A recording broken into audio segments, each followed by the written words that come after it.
So when we're solving differential equations, one of the first things we would like to know is whether or not a solution exists, because we can't find a solution if it doesn't exist.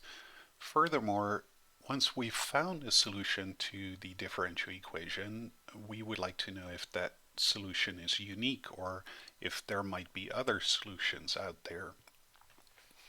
So in the theorem here on this page, theorem 1, we're looking at a certain initial value problem, a first order differential equation, and we are given some sufficient conditions to show that there's a unique solution to this problem. So the theorem reads as follows. Consider the initial value problem dy dx equals f of xy, and where y of x naught equals y naught. So we call this the initial condition.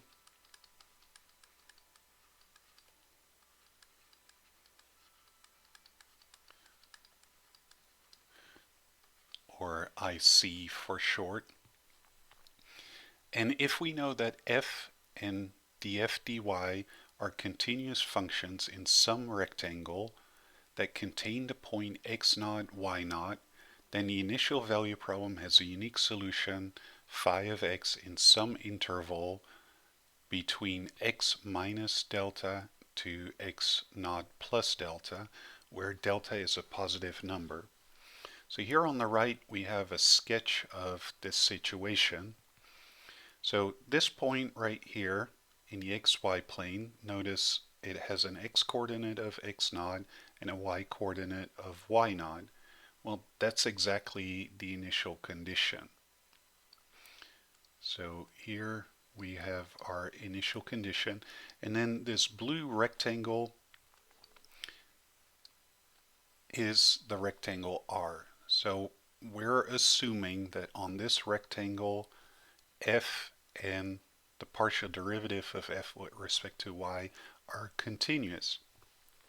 And if that is the case, then there's a small interval around x naught minus delta to x naught plus delta, where there exists a unique solution to this initial value problem. Now, we need a partial derivative with respect to y, and for the people who are not familiar with partial derivatives, I will not go into detail, but basically what it means to take the partial derivative with respect to y is that we treat every variable that is not y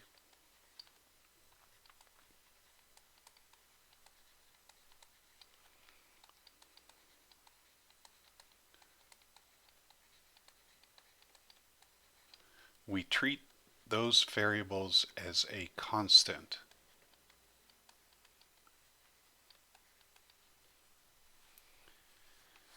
So let's take a look at an example where we can apply this theorem. So note that the theorem talks about the initial value problem in standard notation, where the derivative of y is isolated and then everything else is on the other side. Now here in example 5 we have the following initial value problem, and we see that dy dx is not quite isolated, but we can easily fix that by multiplying both sides times 1 over 3. So the standard form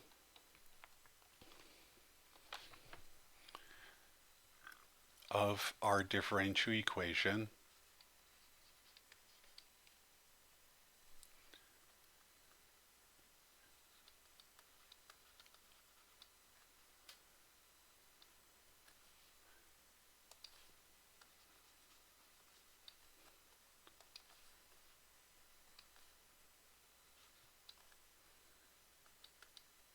is dy dx equals 1/3 times x squared minus x y cubed. And so this function on the right, that's what we're going to call f of xy.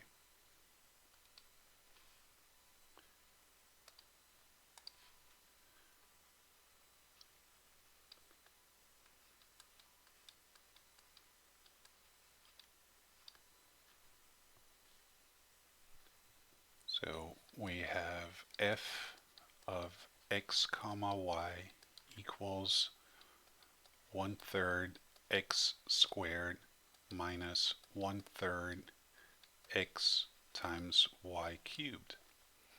Now this function is continuous on the entire xy plane. There are no numbers that we cannot plug into this function and not get an output.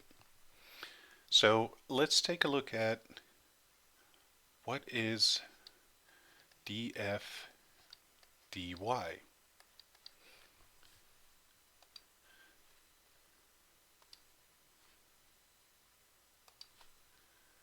So we're going to take the derivative with respect to y of this expression here.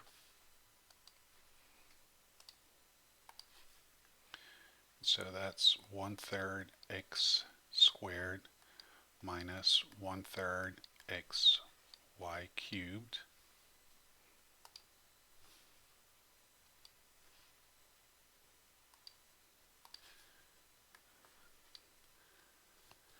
And what we should notice is that first term here, that first term is a constant, right?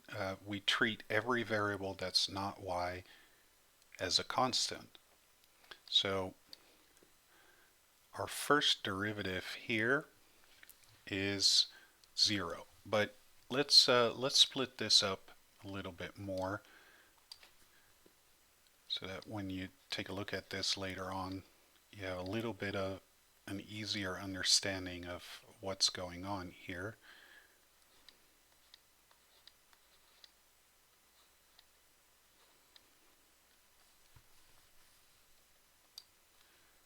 So what I'm going to do here is I'm going to put 1/3 x squared here. And remember that when you take a derivative, a constant multiple can be pulled outside the derivative. So I'm going to pull out a 1/3 x. Remember, I have to treat my x as a constant because I'm taking the derivative with respect to y. So our answer here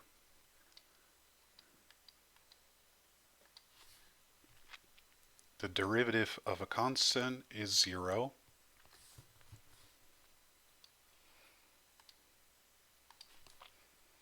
And then we have minus 1/3 x times, and the derivative of y cubed with respect to y,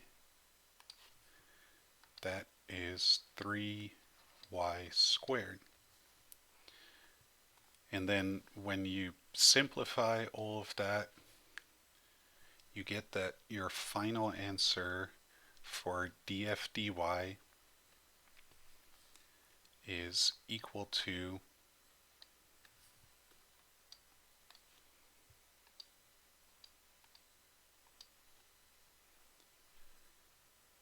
minus xy squared. So that's our df dy is minus xy squared. And that function is continuous everywhere. So it's continuous on the entire xy plane. So that means we can draw any size rectangle because there are no places where these two functions are not continuous. So let me point that out, make that a little bit more explicit here.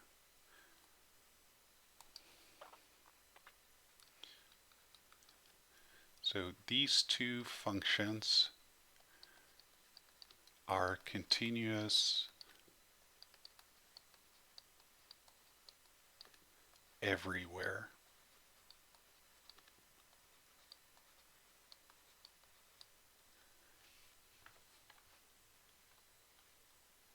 So now let's look at the initial condition. This is y1 equals 6. So the corresponding point in the xy plane is 1 comma 6. So this is 1 comma 6. So now when I draw an xy plane,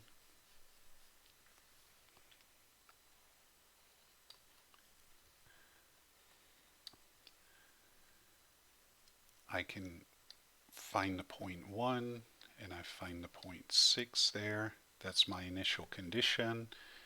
And then I'm going to put just a sample rectangle around this. That can be my rectangle. I can make the rectangle bigger or I can make a smaller rectangle. But I have a rectangle here where df, dy, and f itself are continuous.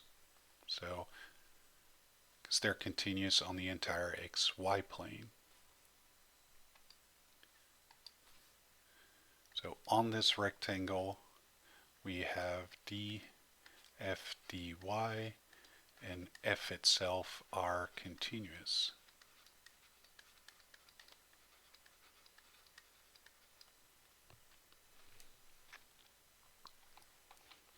So let's go back to the theorem.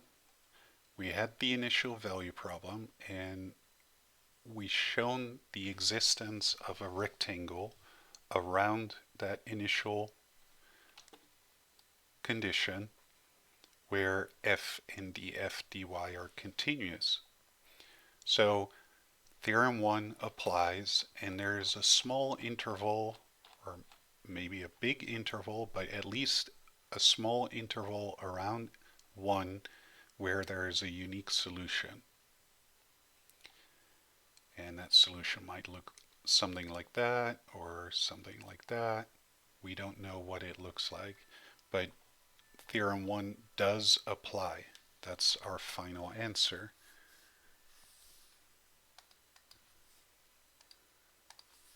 So theorem 1 does apply.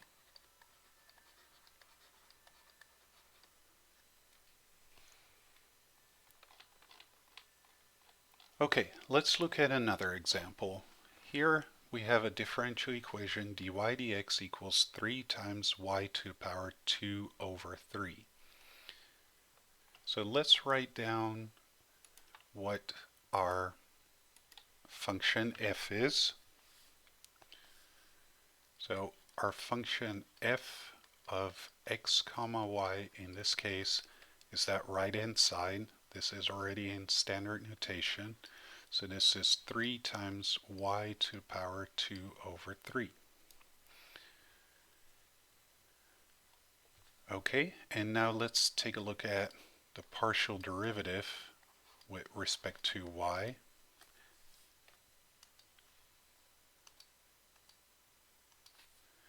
That's the partial derivative with respect to y of this expression right here.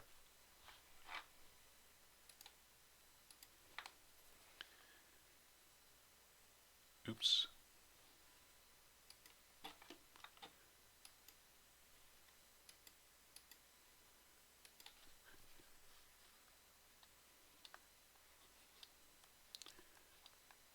Now, don't be intimidated by this. This is just a power rule, even though the power is a fraction here.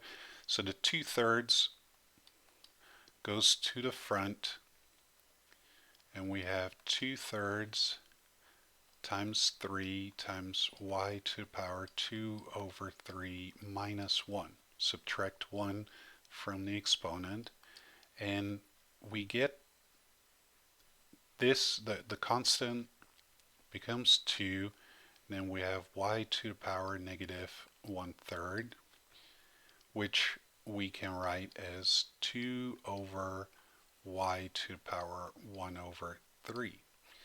And you could even think of that as 2 over the cube root of y. Right? So it's 1 over the cube root of y. Now the first function with a positive exponent is continuous everywhere. So that first one,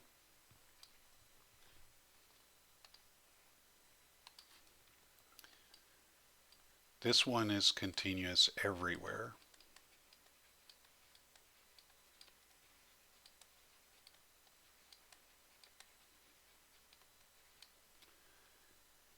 However, when you look at this function here, there's a problem point, right? Because we have division, and if y equals 0, we have division by 0.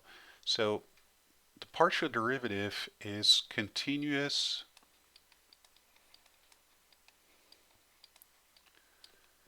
everywhere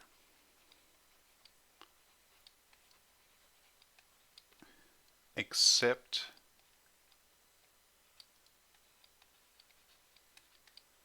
when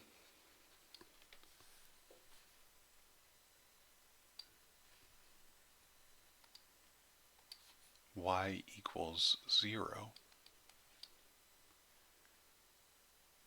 So y equals 0 is something that needs to be excluded when we're talking about finding a rectangle where f and df dy are continuous.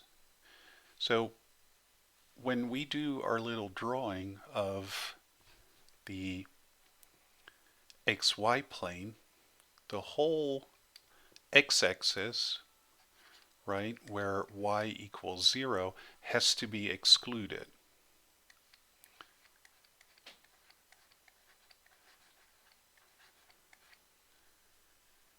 So now let's put in a y-axis as well.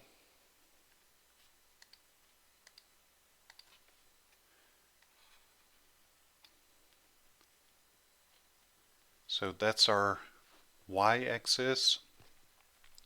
And now let's take a look at the initial condition. The initial condition is x is 2, y is 0. Oh, but that's a problem, right? Because our initial condition is this point right here at x coordinate 2, y coordinate 0. And now, no matter how you try to draw your rectangle around that point, right, I can try to draw a rectangle, even a small rectangle, right? Any rectangle here will always get pieces of the x-axis, the y equals 0. So I am unable to find a rectangle R where both of these functions are continuous. So in other words, my theorem does not apply.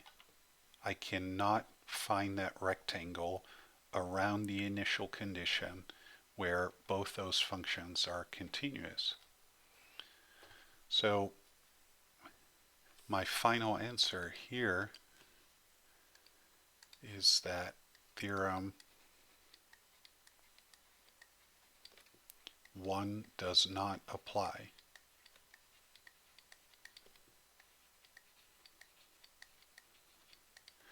Now, because theorem 1 only gives us sufficient conditions for a unique solution, at this point we do not know whether or not there is a unique solution.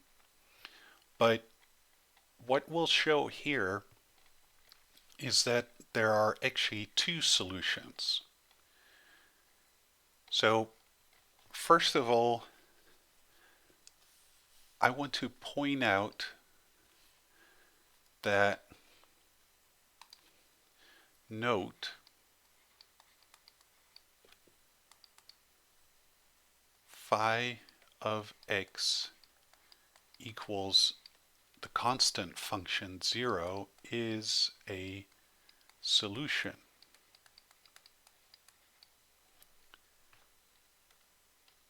to the original differential equation. Because if you take the derivative of a constant function, right, that will be 0, and then 3 times 0 to the power 2 over 3, that gives you 0. Now, what we'll show here is that there's actually more than one solution. So in this particular case, in this differential equation, there's not a unique solution. So let's show that this is a solution to that differential equation. So what I want to show there,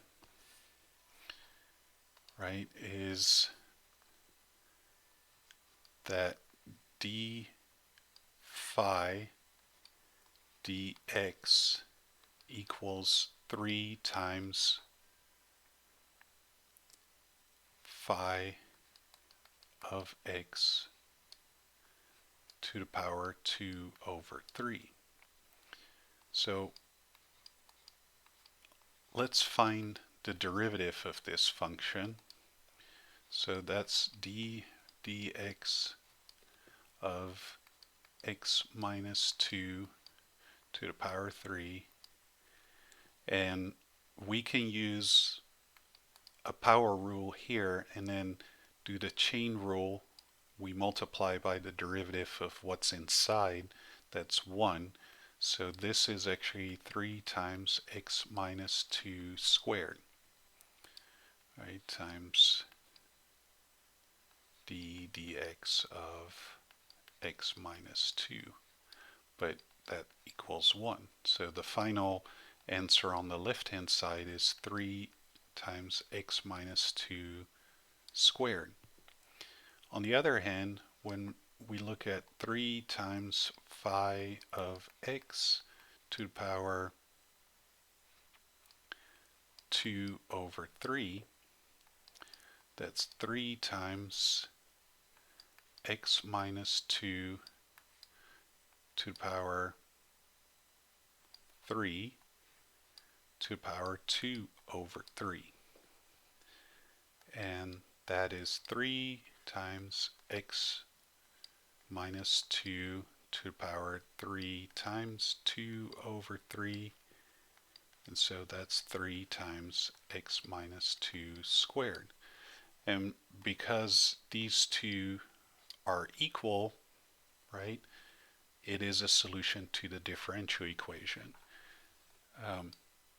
And just for completeness sake, let me just remind you of that rule here for exponents. If you have a to the power p to the power q, that is equal to a to the power p times q. And that's the rule that I used here.